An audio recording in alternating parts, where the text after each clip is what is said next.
Hey everybody, it's Boardman21 and today's build is going to be the Low Life Void Knight Smite caster, and we're going to be doing great damage with it. And thanks to the boots and Nzangueus not having to worry about having full life because we'll be running low life, it allows us to take the sacrifice of life with Smite so that we're not worried about losing a huge percentage of our life every time that we cast it. Since low life actually benefits us and gives us more ward generation, we actually want to cast it faster and make it take as much of our life as possible. So we're going to be running the 5 points in the hit damage for that, and with idols for it as well.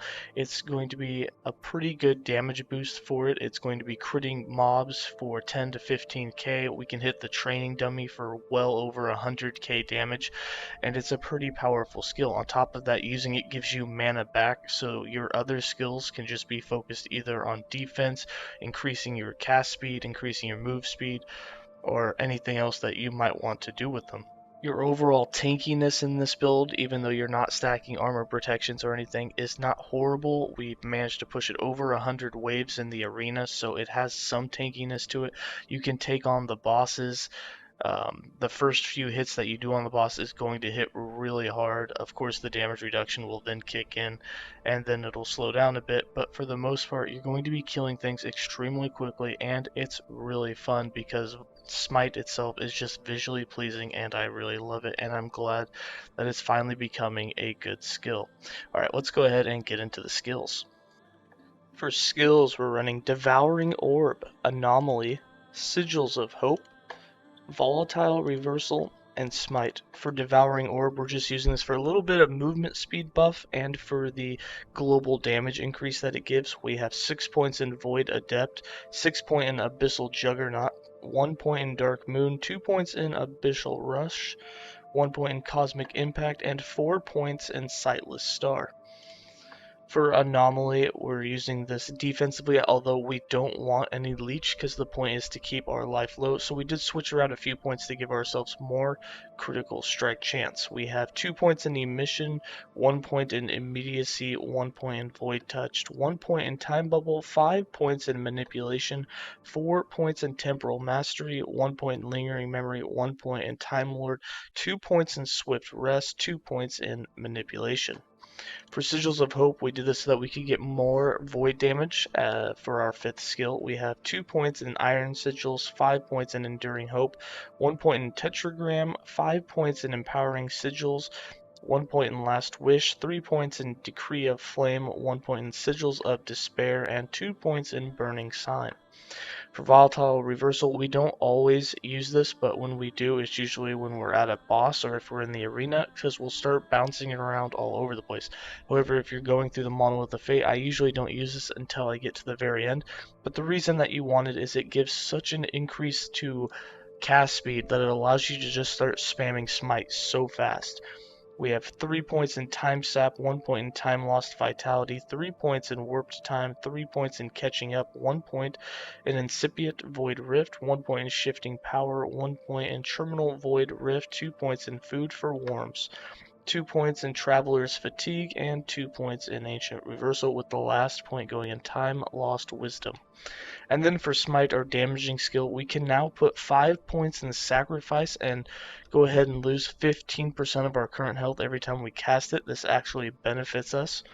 5 points in Atonement gives it a huge base crit chance. It does slow down the cast speed a little bit. 1 point in Conviction and 3 points in Deep Impact for that 75% critical multiplier. 3 points in Holy Fire for the Ignite chance, and 3 points in Conflagration so that we have 21% more hit damage against ignited enemies. For passives, we have 20 points in the Sentinel base class with 8 points in Juggernaut, 7 points in Relentless, and 5 points in Time and Faith. We have 5 points in the Forge Guard to unlock the Ring of Shields, which you can run if you want that for defense and for some plus spell damage, fire spell damage that's on it.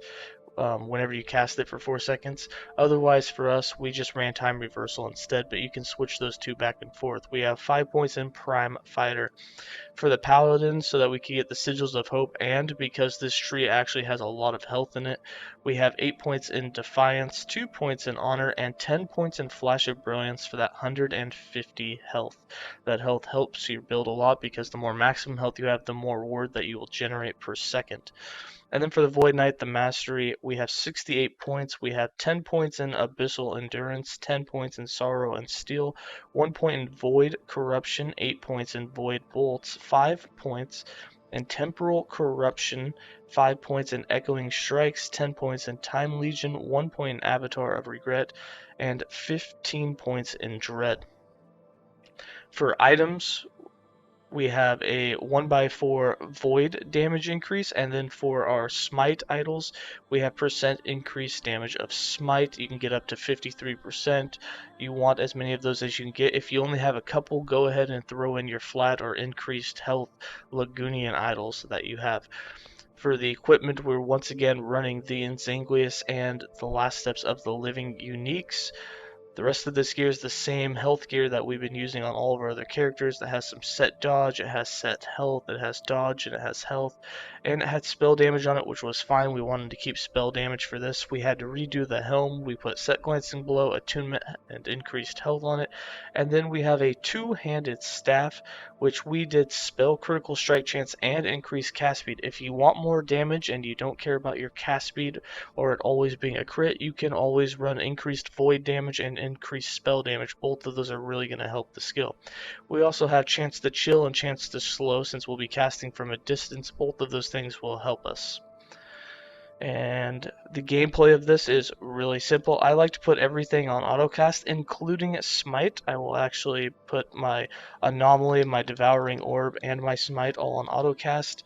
And then when I go through a set of waves, I will actually cast sigils whenever I need it, because sometimes it procs on kill, so I get them for free. And I'll just time reversal whenever I need that as well. Usually in the arena, I can actually just hold it down and just make sure that I have 4 sigils at all times, and we just absolutely clear through and wreck mobs incredibly fast.